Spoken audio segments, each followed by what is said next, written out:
Welcome to exam theory. तो SSC constable GD 2021 में जितने भी शिफ्टों में आपके एग्ज़ाम कराए गए थे उसके सारे मैथ के सॉल्यूशन आपको इस चैनल पर देखने को मिलेंगे। तो इस वीडियो में हम लोग 17/11/2021 के शिफ्ट 1 के सारे मैथ के प्रश्नों के सॉल्यूशन इस वीडियो में देखेंगे। तो वीडियो के अंत तक जरूर बने रहिएगा। तो अगर आप इस चैनल पर नए हैं तो हमारे चैनल को सब्सक्राइब जरूर कर ले। ये हमारा सोशल मीडिया प्लेटफॉर्म, आप हमसे यहाँ भी जुड़ सकते हैं। इसके लिंक आपको इस वीडियो के डिस्क्रिप्शन बॉक्स में मिल जाएंगे। और इस वीडियो को अपने दोस्तों के साथ शेयर करना बिल्कुल भी नहीं भूलेगा। तो टोटल डेट और इतनी शिफ्टों में एग्जाम कराए गए थे, जिसके 16 तारीख के सभी शिफ्टों के मैथ के सॉल्यूशन इस चैनल पर पहले ही कराए जा चुके हैं। तो अगर आपको वो वीडियो देखना है तो आप हमारे चैनल के प्लेलिस्ट में जाकर देख सकते हैं। इस वीडियो में हम लोग 17/11/2021 के शिफ्ट 1 के सारे मैथ के प्रश्नों के सॉल्यूशन देखेंगे। तो चलिए बढ़ते हैं आज के प्रश्नों की ओर। देखेंगे क्वेश्चन नंबर 1। यहाँ पर क्वेश्चन में दिया गया है कि दो व्यक्ति पी आर क्यू की आयु का अनुपात 5:7 है। 8 वर्ष पहले पी आर क्यू की आयु का अनुपात 7:13 था। तो पी आर क्यू की वर्तमान आयु क्रमशः कितनी है, ये आपसे पूछा जा रहा है। तो यहाँ पर जो है सबसे पहले पी आर क्यू का जो है पी आर क्यू का यहाँ पर ये जो अनुपात दिया गया है वो क्या दिया गया है, यहाँ पर पी आर क्यू का जो है वर्तमान अनुपात दिया गया है। कितना अनुपात दिया गया, 5:7, यानी कि 5:7। और यहाँ पर 8 वर्ष पहले का अनुपात कितना दिया गया, 7:13 दिया गया। तो यहाँ पर जो 8 वर्ष पहले पी का भी यूनिट में दिया गया और क्यू का भी यहाँ पर वर्तमान में यूनिट में आपका उम्र दिया गया है। तो यहाँ पर दोनों का क्या है, 8 वर्ष पूर्व का ये अनुपात है। तो यहाँ पर क्या यूनिट में अंतर करने पर समान अंतर आ रहे हैं। 7 में से 5 जाएगा 2, 13 में से 7 जाएगा तो कितना बचेगा, यहाँ पर आपके 6 बचेंगे, यानी कि डिफरेंस समान नहीं है। तो डिफरेंस समान बनाने के लिए क्या करेंगे, अपोजिट रेशियो के जो आपके यूनिट है उनके अंतर को अपोजिट रेशियो में गुना कर देंगे। तो यहाँ पर 7 में से आपके 13 में से 7 जाएगा तो कितना बचेगा, 6। और 7 में से 5 जाएगा तो कितना बचेगा, 2।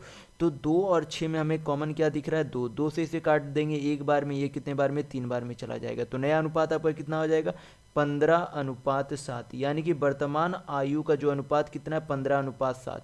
और यहाँ पर अगर 1 से गुना करेंगे तो 7:13 ही रहेगा।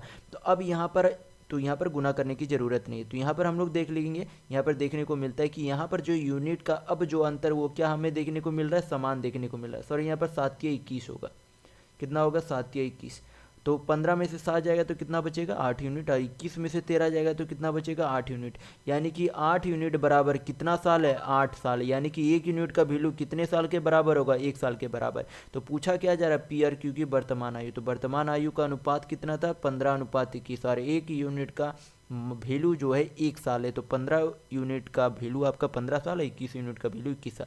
यानी कि पी आर क्यू की वर्तमान आयु जो है कितनी है, 15 और 21 वर्ष है। यानी कि ऑप्शन नंबर 1 सही होगा। नेक्स्ट क्वेश्चन देखेंगे, क्वेश्चन नंबर 2।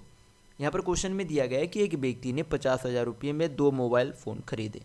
उसने उनमें से एक को 15% लाभ पर और दूसरे को 20% की हानि पर बेच दिया। यदि दोनों मोबाइल का विक्रय मूल्य यानी कि एसपी बराबर है तो हानि पर बेचे गए मोबाइल का क्रय मूल्य लगभग यानी कि सीपी कितना होगा, ये आपसे पूछा जा रहा है। तो यहाँ पर सबसे पहले इधर हम लोग क्या करेंगे, सीपी लिख लेते इधर, और नीचे हम लोग एसपी लिख लेंगे। यहाँ पर पहले वस्तु, यहाँ पर दूसरे वस्तु। तो यहाँ पर पहले बोला गया कि पहले वस्तु को 15% के लाभ पर बेचा गया। 15% का फ्रैक्शन वैल्यू कितना होता है, 3/20। मैं पहले वाले वीडियो में काफ़ी बार बता चुका हूँ कि परसेंट को फ्रैक्शन में किस तरीके से चेंज किया जाता है।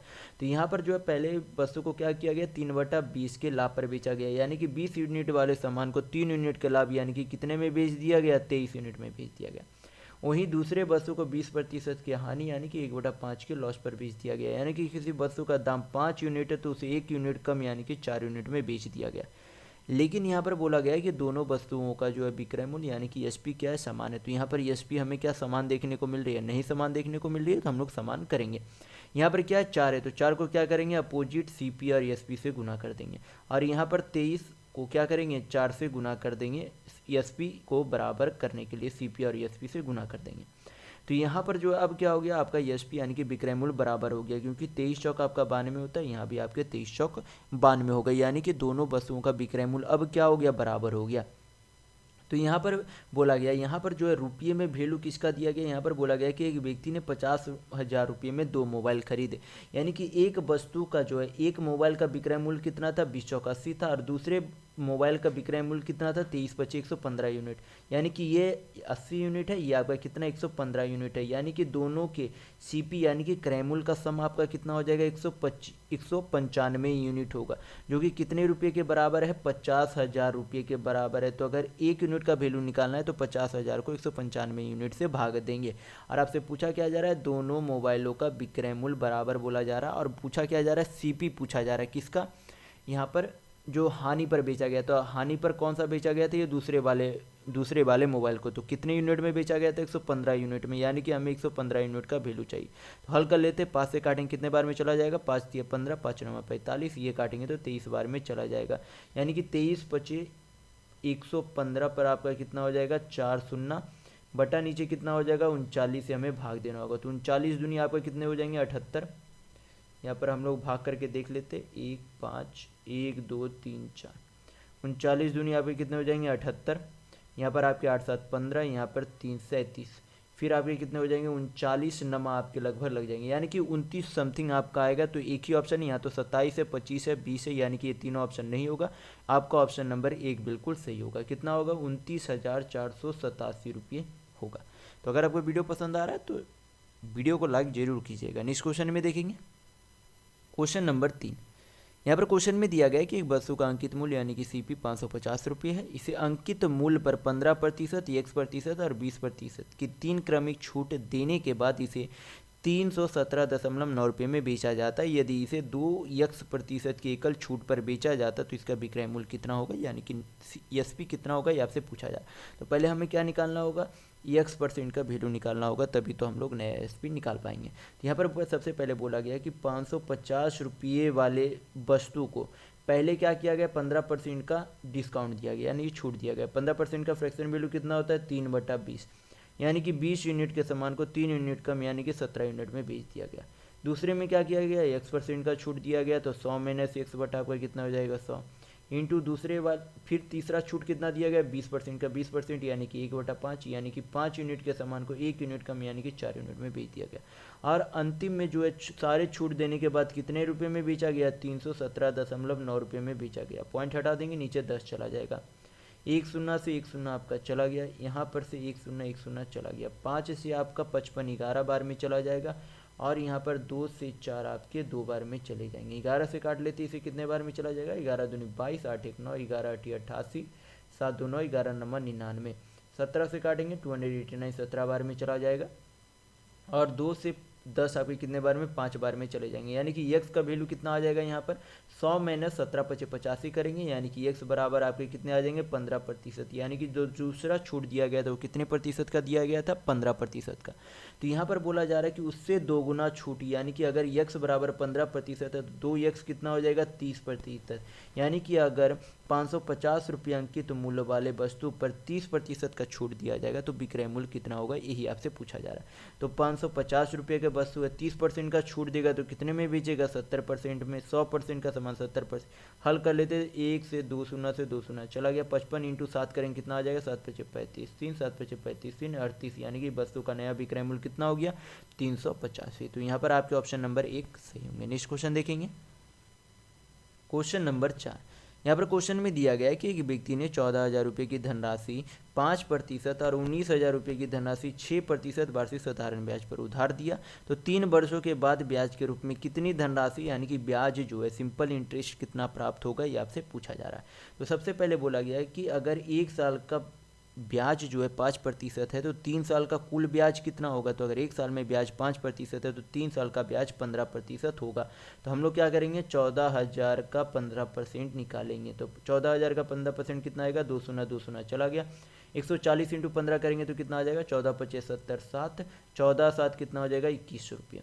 फिर यहाँ पर बोला गया जो दूसरी धनराशि थी उसका जो है रेट कितना था, 6%, कितने साल के लिए लगाया गया, 3 साल के लिए, तो कितना रेट हो जाएगा, कुल ब्याज कितना हो जाएगा, 18%। 18% जो है किस पर यानी कि किस मूलधन पर लगाया गया था, तो 19,000 वाले मूलधन पर लगाया गया था। हल करेंगे, इसका भी ब्याज निकालेंगे, तो आपका कितना हो जाएगा, यहाँ पर से 2 शून्य 2 शून्य चला गया, 0 18 नमा 100 आपका कितना हो जाएगा, 162 2 16 18 और 16 आपके कितने हो जाएंगे, यहाँ पर 18, 16, 34 हो जाएंगे। अब क्या करेंगे, दोनों ब्याजों को जोड़ देंगे क्योंकि आपसे कुल ब्याज पूछा जा रहा है। तो हल कर लेते हैं यहाँ पर से 0, 2, 4, 1, 5, 3, 2, 5 यानी कि 5520 रुपये आपका क्या आ गया, कुल ब्याज आ गया। तो यहाँ पर आपके ऑप्शन नंबर 3 सही होंगे। नेक्स्ट क्वेश्चन देखेंगे, क्वेश्चन नंबर 5। यहाँ पर क्वेश्चन में दिया गया है कि एक कारखाने में 144 दिनों में एक निर्धारित संख्या में वस्तुओं के निर्माण के लिए 56 मशीनों की आवश्यकता है। उसी वस्तुओं को 96 दिनों में बनाने के लिए कितने मशीनों की आवश्यकता होगी, आपसे पूछा जा रहा है। तो यहाँ पर जो है आपका टोटल वर्क निकालने के लिए क्या करेंगे, टोटल वर्क निकालने के लिए डेज इंटू क्या हो जाता है, मैन पावर या फिर मशीनों की पावर, जो भी संख्या रहेगी यहाँ पर पुट होगा, यानी कि मैन इंटू डेज, या फिर अगर यहाँ पर मशीनों की संख्या दी गई है तो यहाँ पर मशीनों की संख्या पुट कर देंगे। तो यहाँ पर जो है दिनों की कुल संख्या कितनी दी गई, 144। कितने मशीनें जो है यहाँ पर काम करते हैं, 56 मशीन। तो ये टोटल वर्क हो गया। अब इसी काम को 96 दिनों में करने के लिए कितने मशीनों की आवश्यकता होगी, आपसे पूछा जा रहा है। हल कर लेते हैं, 48 से काटेंगे 2 बार में, ये कितने बार में, 3 बार में। 2 से 56 आपके 28 बार में, तो यक्स बराबर है यानी कि कितने जो है मशीनों की आवश्यकता होगी, तो 28 दिया 84 यानी कि 84 आपकी मशीनों की आवश्यकता होगी। तो यहाँ पर आपके ऑप्शन नंबर 3 सही है। नेक्स्ट क्वेश्चन देखेंगे, क्वेश्चन नंबर 6। यहाँ पर क्वेश्चन में दिया गया है कि राधा को 26 किलोमीटर प्रति घंटा की चाल से चलने पर 1950 मीटर की दूरी तय करने में जो है कितना समय, तय करने में कितना मिनट लगेंगे, ये आपसे पूछा जा रहा है। तो यहाँ पर सबसे पहले जो आपको पता होना चाहिए कि समय बराबर आपका क्या हो जाता है, डिस्टेंस अपॉन स्पीड होती है, यानी कि समय बराबर दूरी बटा चाल होता है। तो यहाँ पर कुल दूरी कितनी दी गई है, 1950 मीटर दी गई है, और बटा नीचे स्पीड करेंगे तो चाल कितनी दी गई है, 26 किलोमीटर प्रति घंटा। तो किलोमीटर प्रति घंटा को मीटर पर सेकंड में चेंज करेंगे चाल को, क्योंकि दूरी मीटर में दी गई है। तो किलोमीटर प्रति घंटा को मीटर पर सेकंड में चेंज करने के लिए किससे गुना करते हैं, 5/18 से। तो 18 आपका कहाँ चला जाएगा, ऊपर। लेकिन ये जो आपका समय आएगा वो किस में आएगा, सेकेंड में आएगा, क्योंकि हमने क्या किया यहाँ पर दूरी मीटर में और समय को भी सेकेंड में चेंज कर लिया। लेकिन यहाँ पर समय किस में पूछा जा रहा है, मिनट में। तो ये जो समय सेकेंड में आएगा उसे मिनट में चेंज करने के लिए क्या करेंगे, 60 से डिवाइड कर देंगे। अब हल करेंगे, आपका क्या आ जाएगा, समय आ जाएगा किस में, मिनट में। हल कर लेते हैं यहाँ पर से 1 शून्य 1 शून्य चला गया, 6 से 18 3 बार में, 5 से काटेंगे तो 5 तिया 15, 5 नमा 45, हाँ फिर 13 से काटेंगे, 13 दूनी 26, 13 तिया 39।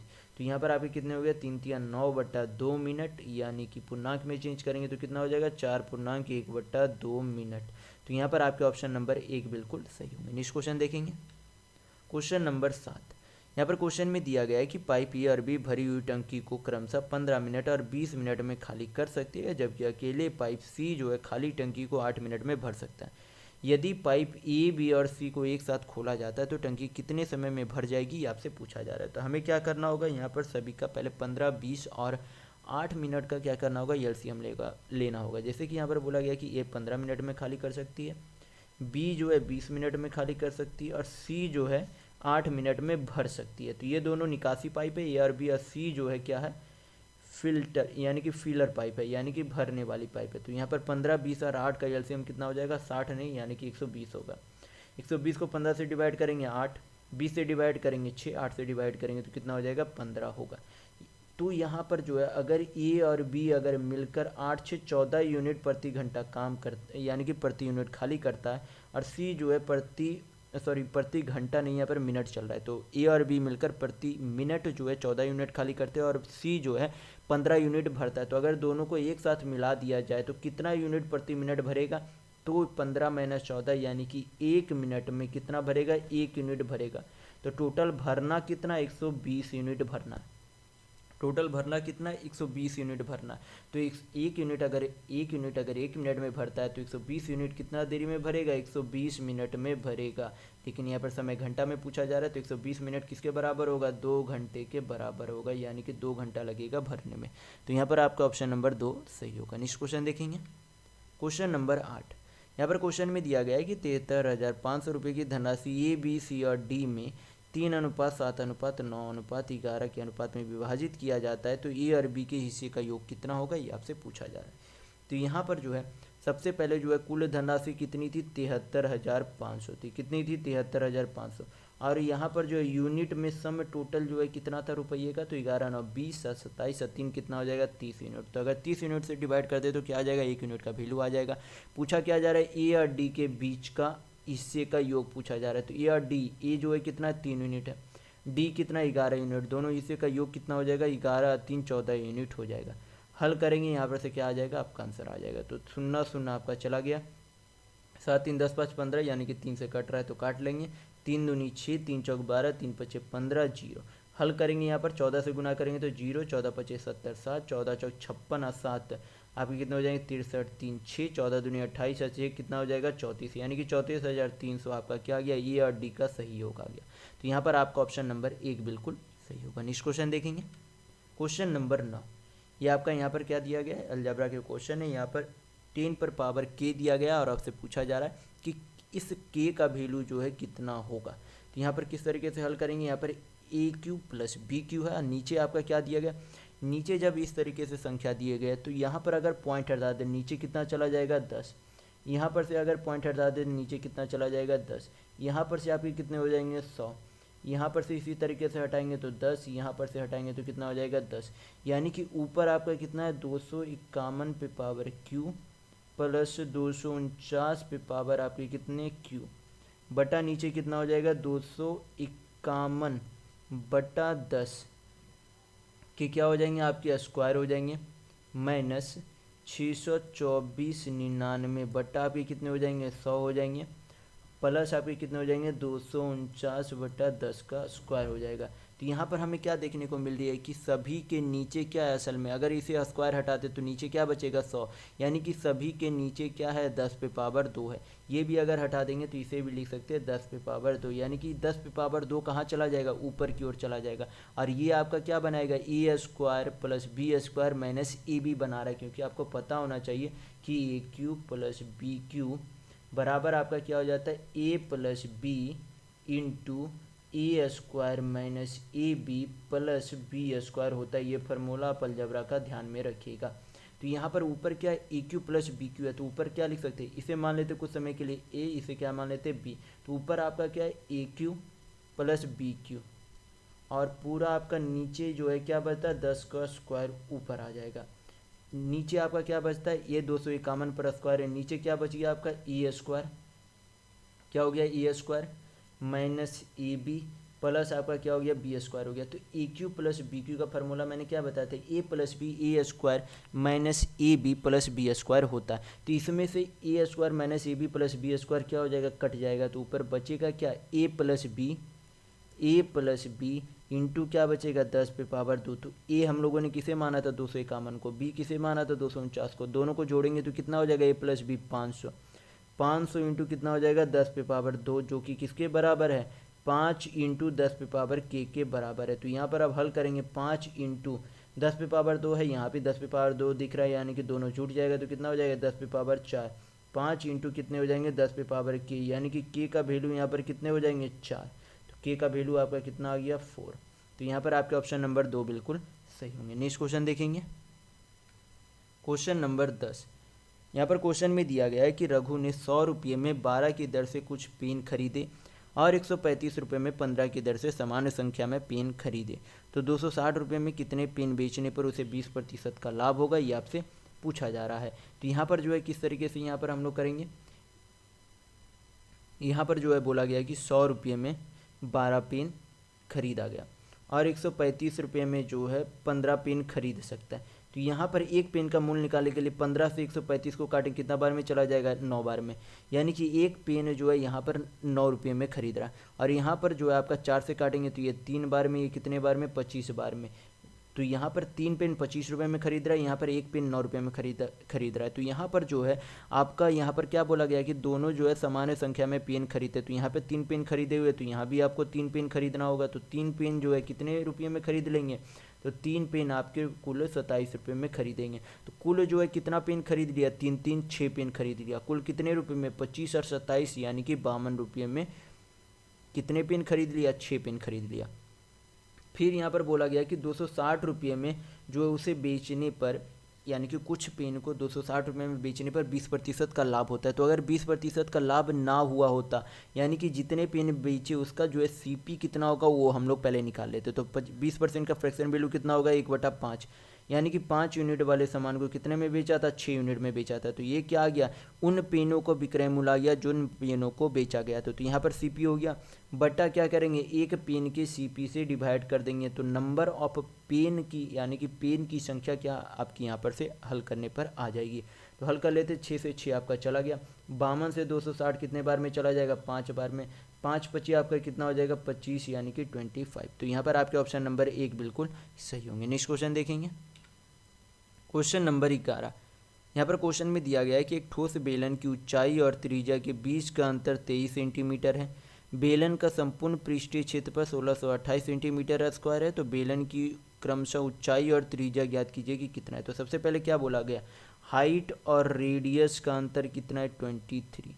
फिर बोला गया संपूर्ण पृष्ठीय क्षेत्रफल। तो संपूर्ण पृष्ठीय क्षेत्रफल क्या होता है, 2πRh प्लस 2πr², और कुल क्षेत्रफल जो है कितना दिया गया, 1628 मीटर स्क्वायर दिया गया। दोनों में क्या करेंगे, जो कॉमन दिख रहा है उसे कॉमन ले लेंगे, 2 पाई को क्या लिख सकते हैं, 22/7, आर भी हमें कॉमन दिख रही है, अंदर क्या बच जाएगा आपका h प्लस आर, बराबर जो है टोटल कितने दिए गए, 1628।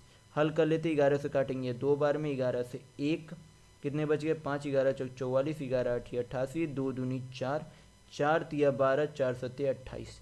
तो r into H plus R बराबर आपके कितने हो जाएंगे, 37 इंटू 7 होंगे, कितने होंगे, 37 इंटू 7। तो यहाँ पर दिया गया कि h माइनस आर कितना है, 23 है, और r into H plus R कितना है, 37 इंटू 7 है। तो यहाँ पर अगर हम लोग मान ले कुछ समय के लिए कि त्रिज्या कितनी है, 7 है, तो h प्लस आर कितनी हो जाएगी, 37। तो अगर यहाँ पर त्रिज्या मान ले 7 है तो ये कितनी रहेगी, 30 रहेगी, यानी कि ऊंचाई कितनी रहेगी, 30। तो 30 और 7 कितना होता है, 37 होता है। तो त्रिज्या यहाँ पर 7 फुट करने पर और ऊंचाई 30 फुट करने पर यहाँ पर भी हमें 23 मिल रही है और यहाँ पर भी हमें 37 इंटू 7 मिल रहा है। यानी कि यहाँ पर आपकी हाइट 30 ही और त्रिज्या आपकी 7 ही होगी, ऊंचाई 30 और त्रिज्या कितनी होगी, 7। तो यहाँ पर आपका ऑप्शन नंबर 2 बिल्कुल सही होगा। नेक्स्ट क्वेश्चन देखेंगे, क्वेश्चन नंबर 12। यहाँ पर क्वेश्चन में दिया गया है कि 5 वर्ष पूर्व ए, बी और सी की औसत आयु 20 वर्ष थी, तो 6 वर्ष पूर्व बी और सी की औसत आयु 9 वर्ष थी, तो अब से 3 वर्ष बाद ए की आयु कितनी होगी, आपसे पूछा जा रहा है। तो यहाँ पर सबसे पहले हमें क्या निकालना होगा, ए बी सी की वर्तमान आयु का योग निकालना होगा। किस तरीके से निकालेंगे, औसत आयु कितना दिया गया है, 5 वर्ष पूर्व का 20 साल। तो योग निकालने के लिए टोटल कितने लोग हैं, 3 लोग हैं, तो 3 का योग निकालने के लिए कितना हो जाएगा, 20 या 60। लेकिन ये वर्तमान आयु का योग नहीं है, तो ये वर्तमान आयु का योग निकालने के लिए यहाँ पर क्या करेंगे, ये जो है कितने वर्ष पूर्व का है, 5 वर्ष। कितने लोग थे, 3 लोग थे, तो कुल जो है कितना साल जो है उसमें जोड़ना होगा, तो 5 या 15 साल अधिक होगा। तो 60 प्लस 15 करेंगे तो आपका कितना हो जाएगा, 75 साल, यानी कि तीनों का योग कितना है, 75 साल। फिर बोला गया कि बी और सी जो है 6 वर्ष पूर्व जो आयु का औसत कितना है, 9 वर्ष। तो 2 लोग हैं तो 9 दूनी कितना हो जाएगा, 18। कितने वर्ष, 6 वर्ष पूर्व, तो 6 दूनी 12, 18 12 कितने हो जाएंगे, 30। यानी कि ए की अगर वर्तमान आयु चाहिए तो 75 माइनस 30 करेंगे तो कितना आ जाएगा, 45। यानी कि ए का जो है वर्तमान आयु कितना आ गया, 45। लेकिन पूछा जा रहा है कि वर्तमान आयु से 3 वर्ष बाद ए की आयु कितनी होगी, तो 45 प्लस 3 करेंगे तो कितना हो जाएगा, 48। तो यहाँ पर आपके ऑप्शन नंबर 4 बिल्कुल सही होंगे। नेक्स्ट क्वेश्चन देखेंगे क्वेश्चन नंबर 13। यहाँ पर क्वेश्चन में दिया गया है कि एक दुकानदार ने 2600 रुपये अंकित मूल्य वाले एक टेबल फैन को 18% की छूट पर खरीदा। उसने इसका अंकित मूल्य 2800 रुपये रखा और इस पर 15% की छूट दी। तो इसे जो है बेचने पर उसे जो है कितना लाभ हुआ, यानी कि प्रॉफिट हुआ रुपये में, ये आपसे पूछा जा रहा है। तो यहाँ पर हमें सबसे पहले क्या निकालना होगा, वस्तु का सीपी यानी कि क्रय मूल्य निकालना होगा। तो बस पहले जो है उसका अंकित मूल्य कितना था, खरीदने के समय 2600, कितने प्रतिशत की छूट पर खरीदा, 18% की छूट पर। और आपको पता होना चाहिए कि किसी भी वस्तु का अंकित मूल्य खुद में 100% होता है। तो 100 में 18% का छूट दिए, यानी कि 82%, यानी कि 82% पर खरीदा। तो 2 सुना 2 सुना चला जाएगा, 26 इंटू 82 करेंगे, आपका कितना हो जाएगा, 26 दूनी 52, 2 आपका कितना हो गया, 5, और आपके 26 80 आपके कितने हो जाएंगे, 216, 216 और 5 आपके कितने हो जाएंगे, 216 और 5 221 हो जाएंगे। कितने हो जाएंगे, सॉरी 208 और आपके 5, 208 और आपके 5 हो जाएंगे, 8 5 13, यानी कि 2132 होंगे। कितने होंगे, 2132। और यहाँ पर जो है वस्तु का नया विक्रय मूल्य, यानी कि अंकित मूल्य, नया अंकित मूल्य कितना रखा गया था 2800 रुपये, और उस पर कितने प्रतिशत का छूट दिया गया 15%। तो कितने में बेच रहा होगा तो 85% में। हल करेंगे 2 शून्य 2 शून्य चला गया, 28 बचे आपके कितने हो जाएंगे 140 0 14, और 28 अठी आपके कितने हो जाते 224 और आपके यहाँ पर कितने हो जाते 224 और आपके 14, 224 और 14 आपके कितने हो जाएंगे 224 और 14 आपके हो जाएंगे 238, यानी कि 2380 रुपये। तो यहाँ पर जो है रुपये में अंतर कितना आ रहा है वही आपका क्या हो जाएगा प्रॉफिट होगा। तो माइनस करेंगे तो यहाँ पर 8, यहाँ पर कितने हो गए आपके 7, 7 में से 3 गए यहाँ पर आपके 4, और 3 में से 1 गए कितने हो जाएंगे 2, यानी कि प्रॉफिट कितने रुपये का हुआ तो 248 रुपये का। तो यहाँ पर आपका ऑप्शन नंबर 1 बिल्कुल सही होगा। नेक्स्ट क्वेश्चन देखेंगे, क्वेश्चन नंबर 14। यहाँ पर क्वेश्चन में दिया गया है कि एक व्यक्ति ने एक ऐसा आयताकार भूखंड खरीदा जिसकी लंबाई और चौड़ाई का अनुपात 7:5 है। यदि भूखंड पर तार की बाड़ लगाने की लागत 15 मीटर की दर से 2880 रुपये, तो भूखंड की लंबाई कितनी है आपसे पूछा जा रहा है। तो जो भूखंड पर जो तार लगाया जा रहा था वो किस पर लगाया जा रहा है, वो आयताकार भूखंड की परिधि पर लगाया जा रहा है। तो आपको पता होना चाहिए परिधि, वो जो है भूखंड कैसा आयताकार है, तो आयताकार की परिधि का फार्मूला क्या होता है 2 × L+B होता है। तो लेंथ आपकी कितनी दी गई है 7x, ब्रेथ यानी कि चौड़ाई कितनी दी गई है 5x दी गई, और अगर कुल रुपये में से प्रति मीटर की रुपये की दर से डिवाइड कर दे तो क्या आ जाएगा उसका परिमाप आ जाएगा। कि क्या करेंगे 2880 को क्या करेंगे 15 से डिवाइड करेंगे। हल कर लेते 15 से काटेंगे तो 15 1 8 5 13, 15 नंबर 135 3, तो 15 दूनी 30, 2 से काटेंगे कितना बार में चला जाएगा 2 से आपका 2 नंबर 18, 2 छक 12, 7 5 12, x बराबर 96, 12 8 96, यानी कि एक x का वैल्यू कितना आ गया 8। पूछा क्या जा रहा है भूखंड की लंबाई, तो लंबाई कितनी थी 7 यूनिट, तो अगर 1 यूनिट का वैल्यू 8 है तो 7 यूनिट का वैल्यू कितना हो जाएगा 8 7 56 मीटर। तो यहाँ पर आपका ऑप्शन नंबर 4 बिल्कुल सही होगा। नेक्स्ट क्वेश्चन देखेंगे, क्वेश्चन नंबर 15। यहाँ पर क्वेश्चन में दिया गया है कि संख्या 2483 में किस छोटी से छोटी संख्या को जोड़ने पर यह 3 4 5 6 से पूर्णतः विभाज्य हो जाए। तो सबसे पहले क्या करेंगे इन चारों संख्याओं का एलसीएम निकालेंगे। तो यहाँ पर एलसीएम कितने हो जाएंगे 6 5 30, 30 तो आपका नहीं 3 दूनी 60, यानी कि एलसीएम कितने हो जाएंगे 60। अब क्या करेंगे 60 से इसे डिवाइड करके देखेंगे तो कितना 60 से डिवाइड करेंगे 2483 को, तो यहाँ पर कितना हो जाएगा 6 चौक 24, यानी कि 240, कितना बच गया 83, और यहाँ पर 6 कितना हो जाएगा 60। शेषफल आपका कितना बच गया यहाँ पर आपके 23 बच गए। तो इसको क्या करेंगे जो आपका यहाँ पर भाज्य है, जो यहाँ पर भाज्य आपका है और यहाँ पर जो आपका शेषफल है उसको क्या करेंगे दोनों का अंतर निकालेंगे, वही आपका क्या होगा आंसर होगा। तो 60 - 23 करेंगे तो आपका कितना हो जाएगा यहाँ पर 37, यानी कि 37। तो यहाँ पर आपके ऑप्शन नंबर 4 बिल्कुल सही होंगे। नेक्स्ट क्वेश्चन देखेंगे, क्वेश्चन नंबर 16। यहाँ पर क्वेश्चन में दिया गया है कि दो संख्याएं 9 और 11 के अनुपात में है। यदि उनका महत्तम समावर्तक 23 है तो दोनों संख्या में कितना अंतर है ये आपसे पूछा जा रहा है। तो करना कुछ नहीं है, दोनों संख्याओं का अनुपात में अंतर कितना 2 यूनिट का अंतर है, और एचसीएफ कितना है 23 का, तो क्या कर देंगे गुना कर देंगे, आपका आंसर आ जाएगा 23 गुना आपका कितना होता है 46। तो 46 क्या हो जाएगा दोनों संख्याओं का अंतर। तो यहाँ पर आपके ऑप्शन नंबर 4 सही होंगे। नेक्स्ट क्वेश्चन देखेंगे क्वेश्चन नंबर 17। यहाँ पर क्वेश्चन में दिया गया है कि एक निश्चित कार्य को जो है 15 दिन में पूरा कर सकता है। बी जो है ए से 10% कम कार्यकुशल है। सी जो है ए से 20% अधिक कार्यकुशल है। तीनों ने 3 दिन एक साथ मिलकर कार्य किया, तो शेष कार्य को डी द्वारा अकेले 9.1/2 दिनों में पूरा किया गया, तो मूल्य कार्य का डी अकेले कितने दिनों में पूरा कर सकता है ये आपसे पूछा जा रहा है। तो सबसे पहले हमें निकालना होगा कि ए बी सी जो है निश्चित तौर पर अकेले कितने दिनों में काम को पूरा कर सकते हैं। तो ए जो है यहाँ पर कितना दिन में पूरा कर सकता है अकेले 15 दिन में। फिर यहाँ पर बोला गया कि बी जो है ए से 10% कम कार्यकुशल है, तो ए जो है कितना दिनों में करता है 15 दिनों में। 10% का फ्रैक्शन वैल्यू कितना होता है 1/10, यानी कि बी जो है 10, अगर ए 10 यूनिट की कार्य क्षमता से काम कर रहा है तो बी जो है उससे 1 यूनिट कम यानी कि 9 यूनिट की कार्य क्षमता से कम काम कर रहा है। 3 से काटेंगे तो ये 3 बार में, ये कितने बार में 5 बार में, यानी कि बी अकेले जो है इस काम को कितने दिनों में पूरा करेगा 10/6 50/3 दिनों में।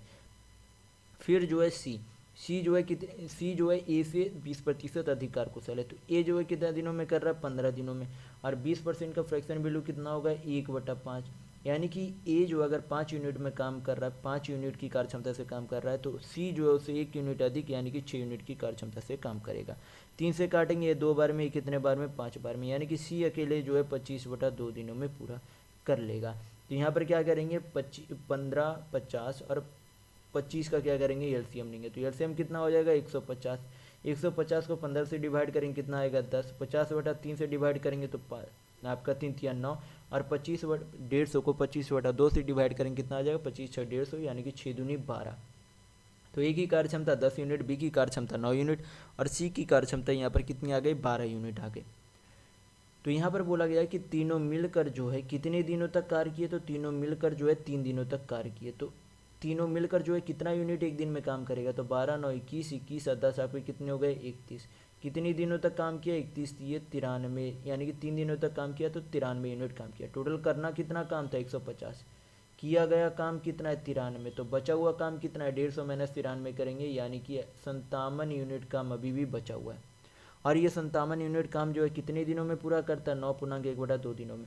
हमें क्या चाहिए, डी की कार्य क्षमता चाहिए। तो किस तरीके से निकालेंगे, टोटल वर्क अपॉन टाइम, क्या करेंगे, टोटल वर्क को इफिशिएंट यानी कि टाइम से डिवाइड करेंगे तो क्या आ जाएगा, डी की कार्य क्षमता आ जाएगी। तो कितने समय में बचा हुआ काम 57 यूनिट कितने दिनों में करता है, तो 9 दूनी 18 को 19/2 दिनों में करता है। 19 से काटेंगे 57 को 3 बार में, यानी कि डी की कार्य क्षमता कितनी आ गई, 6 यूनिट। और डी को जो है बोला जा रहा है कि कितने दिनों में वो पूरा करेगा काम को अकेले। तो समय निकालने का फॉर्मूला क्या हो जाता है आपका, यहाँ पर मैं लिख देता हूँ नीचे में, टाइम इक्वल टू आपका हो जाता है टोटल वर्क अपॉन क्या हो जाता है, इफिशियंसी। क्या हो जाता है, इफिशियंसी। तो टोटल वर्क कितना करना है, 150 यूनिट। कितने की कार्य क्षमता से करेगा, 6 से। 6 से काटेंगे, कितने बार में चला जाएगा, 25 बार में, यानी कि डी जो है अकेले उस काम को 25 दिनों में पूरा कर लेगा। तो यहाँ पर आपके ऑप्शन नंबर 4 सही होंगे। नेक्स्ट क्वेश्चन देखेंगे, क्वेश्चन नंबर 18। यहाँ पर क्वेश्चन में दिया गया है कि एक रेलगाड़ी 600 मीटर लंबी एक सुरंग को 54 सेकंड में पार कर सकती है, तो 350 मीटर लंबे पुल को 36 सेकंड में पार कर सकती है। तो इस स्थिति में निम्न में से कौन सा कथन सही है। तो सबसे पहले हमें क्या निकालनी होगी, रेलगाड़ी की चाल। किस तरीके से निकालेंगे, सबसे पहले दोनों के दूरी का अंतर कितना है, तो दोनों के सुरंग का अंतर यहाँ पर हो जाता है आपका 250 मीटर। क्योंकि हमें स्पीड चाहिए तो स्पीड निकालने का फार्मूला क्या हो जाता है, डिस्टेंस अपॉन टाइम, यानी कि 4 बराबर दूरी बटा समय होता है। तो दूरी कितना अंतर, 250 मीटर। समय का अंतर कितना है, 54 माइनस 36 करेंगे तो आपका कितना हो जाएगा, 14, और वहाँ पर 4 18 में 18 आपके सेकंड हो जाएंगे। तो यहाँ पर ये आपके जो चाल आएंगे वो किस में आएंगे, मीटर पर सेकंड में आएंगे। लेकिन जो हमें चाल चाहिए वो किस में चाहिए, किलोमीटर प्रति घंटा में। तो मीटर पर सेकंड के चाल को किलोमीटर प्रति घंटा में चेंज करने के लिए किससे गुना करते हैं, 18/5 से। तो 18 चल गया, 5 से 250 काटें, कितने बार में चला जाएगा, 50 बार में, यानी कि उसकी चाल जो है कितनी आ गई, 50 किलोमीटर प्रति घंटा। लेकिन यहाँ पर चाल कितनी दी गई है, 60। यानी कि पहला ऑप्शन तो आपका, पहला जो आपका यहाँ पर जो कथन है वो क्या है, गलत है।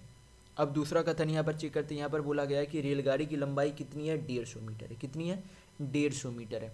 तो यहाँ पर किस तरीके से निकाल सकते हैं, यहाँ पर जो है हम लोग निकाल सकते हैं, क्योंकि समय बराबर क्या होता है, समय बराबर दूरी बटा चाल बराबर दूरी बटा समय होता है। तो दूरी यहाँ पर कितनी दी गई है, 600 मीटर लंबी सुरंग प्लस x कितने समय में चलता है, तो 54 सेकेंड में, बराबर, क्योंकि चाल जो है दोनों स्थितियों में ट्रेन की चाल बराबर होगी, तो 350 प्लस x, यानी कि ट्रेन की लंबाई बटा कितने हो जाएंगे, 36। हल कर लेंगे, x का जो वैल्यू आएगा वही क्या हो जाएगी, आपकी रेलगाड़ी की लंबाई हो जाएगी। 18 से काटेंगे 2 बार में, कितने बार में, 3 बार में।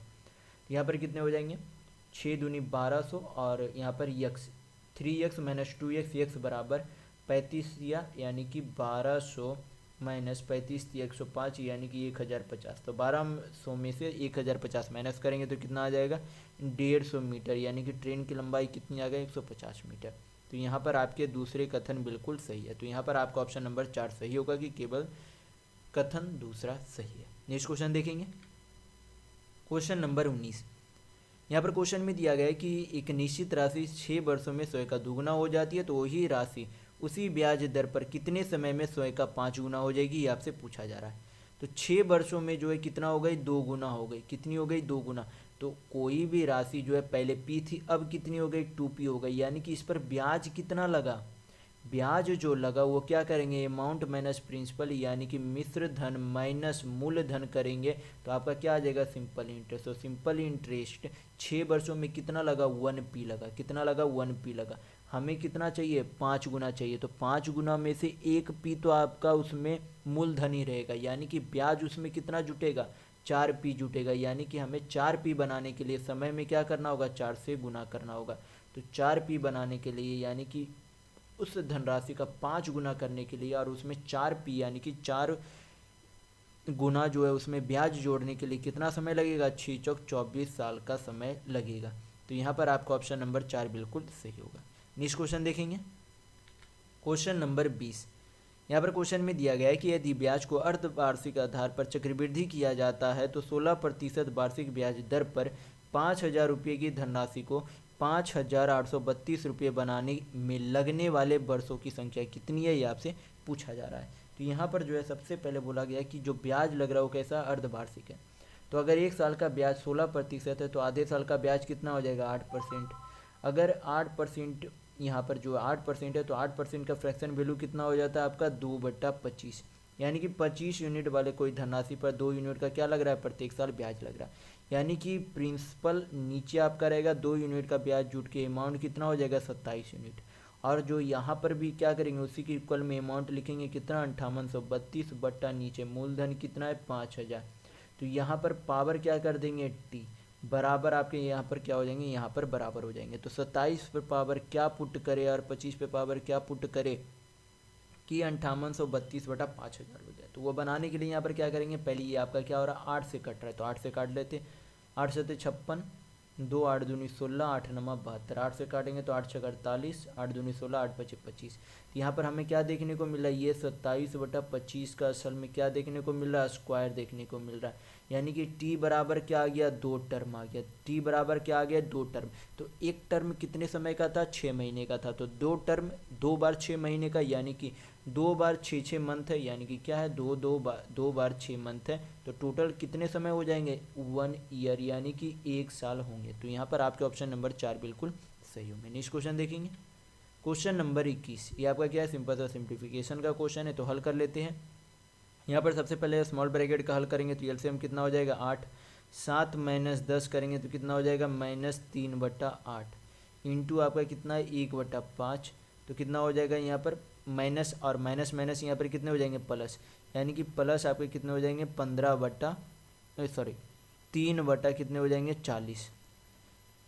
तो यहाँ पर आपके कितने हो गए, यहाँ पर 4/5 प्लस आपका कितना हो जाएगा, 3/40।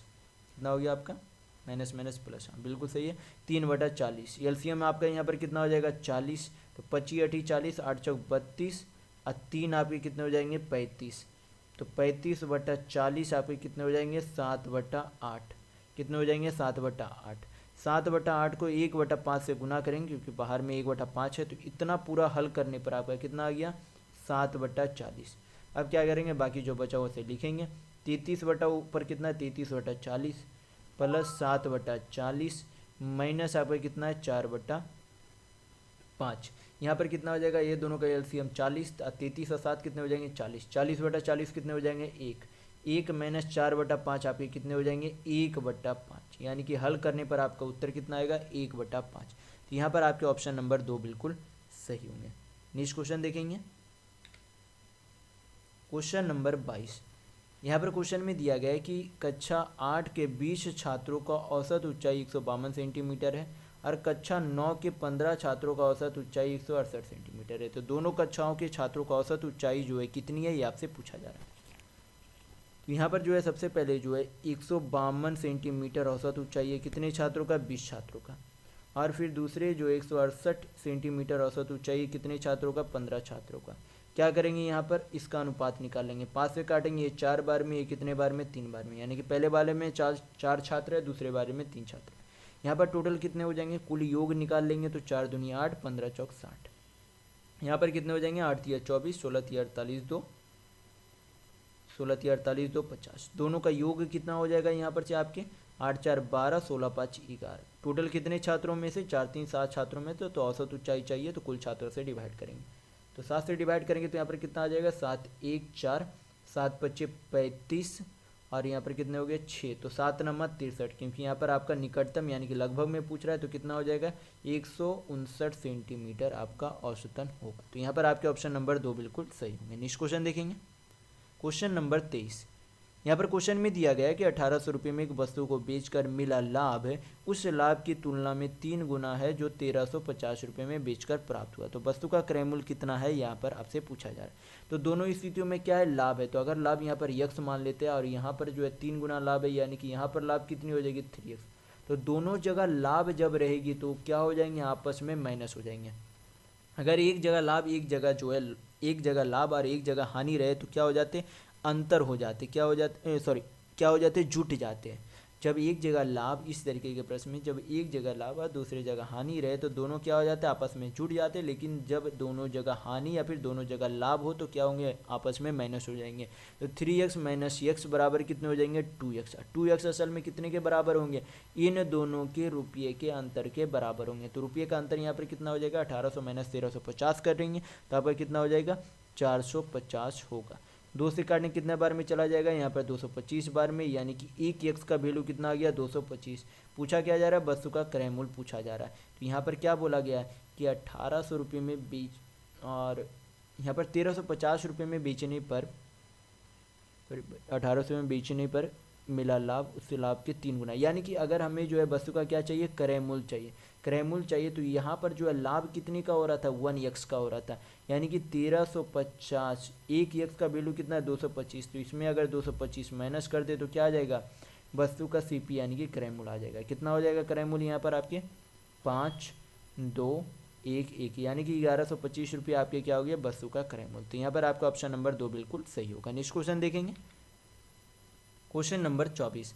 यहाँ पर क्वेश्चन में दिया गया कि यदि x का मान y की तुलना में 12.25% अधिक है तो y का मान x की तुलना में लगभग कितने प्रतिशत कम है, ये आपसे पूछा जा रहा है।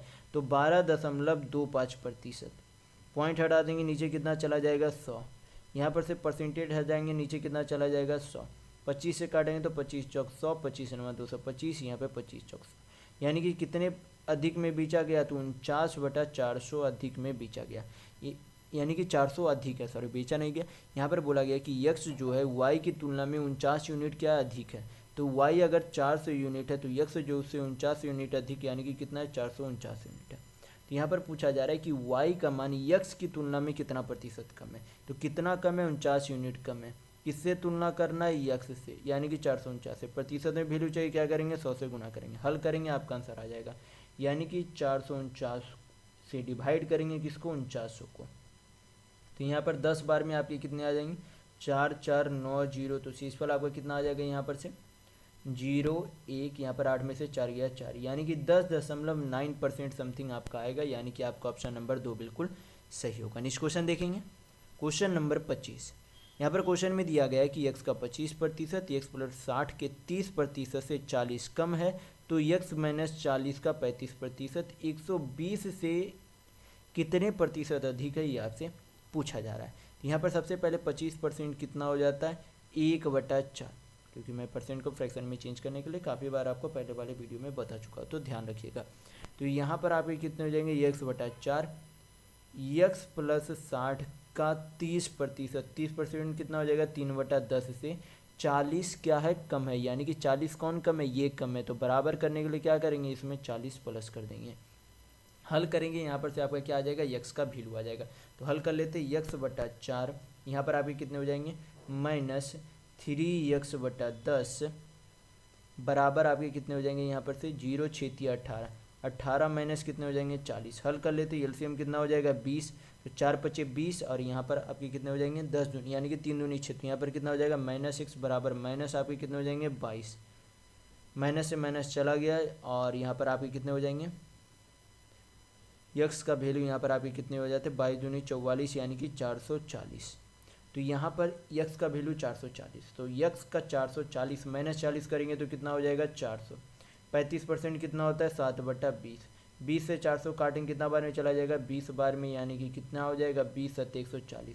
ये पूछ रहा है कि 140 जो 120 से कितने प्रतिशत अधिक है, तो यहाँ पर जो है 120 से कितने प्रतिशत अधिक है। तो कितना अधिक है पहले नंबर में, तो 140 जो 120 से 20 अधिक है। किससे तुलना करना, 120 से। प्रतिशत में वैल्यू चाहिए, 100 से गुना करेंगे। 20 छका हुआ कितना आ जाता है 120। 100 को 6 से डिवाइड करेंगे कितना आ जाएगा 16.2/3%। तो यहाँ पर आपके ऑप्शन नंबर 4 बिल्कुल सही हो। तो इस वीडियो में बस इतना ही। अगर आपको वीडियो पसंद आए तो लाइक कीजिएगा, नए हैं तो चैनल को सब्सक्राइब जरूर कर लीजिएगा। ये हमारा सोशल मीडिया प्लेटफॉर्म है, आप हमसे यहाँ भी जुड़ सकते हैं। इसके लिंक आपको इस वीडियो के डिस्क्रिप्शन बॉक्स में मिल जाएंगे। और इस वीडियो को अपने दोस्तों के साथ शेयर करना बिल्कुल भी नहीं भूलिएगा। तो वीडियो में बस इतना ही। वीडियो के अंत तक बने रहने के लिए बहुत बहुत धन्यवाद। आशा करता हूँ आपका दिन